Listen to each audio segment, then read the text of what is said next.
गायक मिठाई लाल पगला आप लोगन के सामने फिर एगो निर्गुण लेके आयल बाड़ी।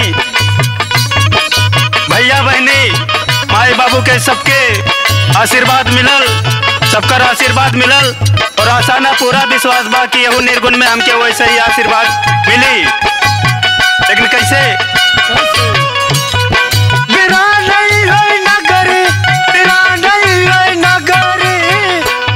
चल हंसा बिरा नहीं है नगरी।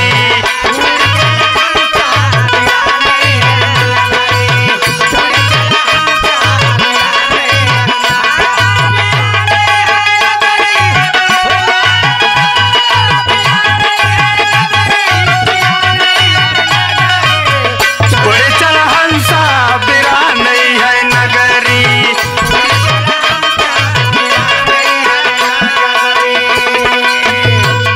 लेकिन हंसा जब उड़ जाला आगे का होला।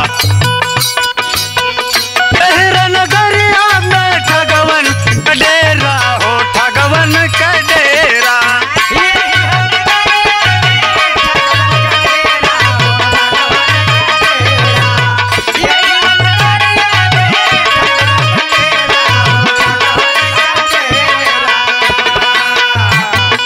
और का होई